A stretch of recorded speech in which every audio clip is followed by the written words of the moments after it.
a big Tom Petty fan. And when Tom Petty died in October of 2017, I think like millions of other Tom Petty fans, I started watching all the Tom Petty videos on YouTube, young Tom Petty, older Tom Petty, all my favorite Tom Petty songs, live video of the band. I come across this video with Mike Campbell talking about writing Refugee. For those of you that don't know, Mike Campbell was in Tom Petty and the Heartbreakers for 40 years, lifelong friends with Tom, co-writer of some of the huge Tom Petty and the Heartbreakers hits.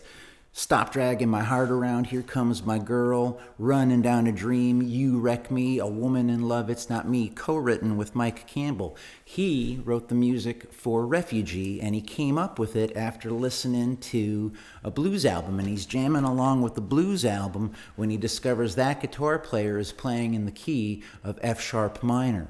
And he made a note like, wow, F sharp minor is a really good guitar key. And that's when he wrote this little loop.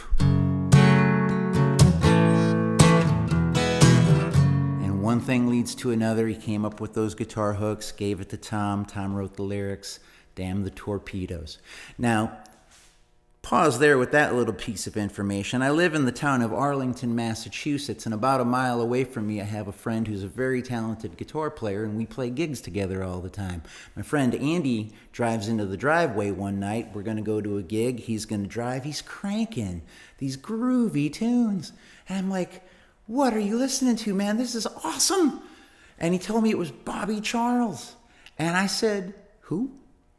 And he told me it was Bobby Charles. He was reading the Robbie Robertson biography. Robbie Robertson mentioned Bobby Charles. My friend Andy investigates Bobby Charles, discovers this album that he's now cranking in his car stereo, and that we're going to listen to it on the way to this gig, you know. Bobby Charles is the guy that wrote the Bill Haley and the Comets hit, See You Later, Alligator, After a While, Crocodile.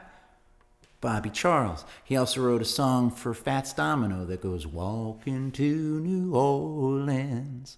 So that cat finds himself in Woodstock, New York in the early 1970s. And a story that I've never actually been able to suss out and find out if it's accurate or not is that he was actually running from the law. I don't want to find out if it's true or not. I just love the fact that Bobby Charles ends up in Woodstock, New York, and he's walking into this house, and the people that are living there are walking out of the house, and the guy walking out of the house says, Hi, my name's Paul Butterfield, and Bobby Charles says, Hi, I'm Bobby Charles, and he's like, that Bobby Charles?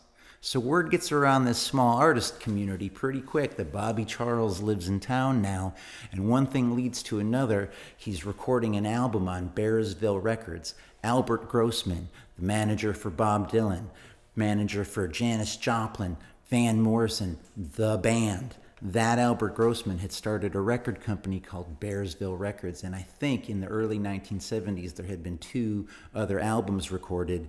When Bobby Charles comes around and says, hey, people tell me that you can help me out. And Albert's like, I can help you out, but you got to scratch my back, And the scratching of the back was the recording of the Bobby Charles album. And again, I've never researched this. It's just little bits of information that people have told me, and I love it as a story.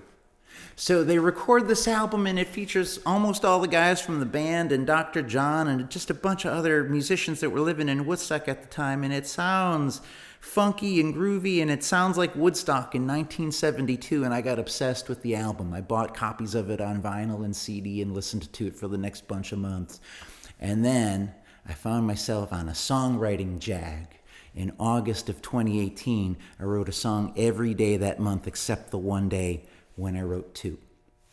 And that's when I remembered that Mike Campbell said F sharp minor is a great key on the guitar. And I figured one of these days I'm going to jam with Mike Campbell.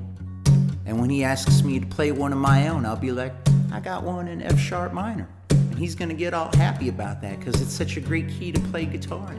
And we're going to become BFFs. So I started in with this groove, and that's when I saw the guy hanging out at the bar. And I was like, you know what? I know that guy.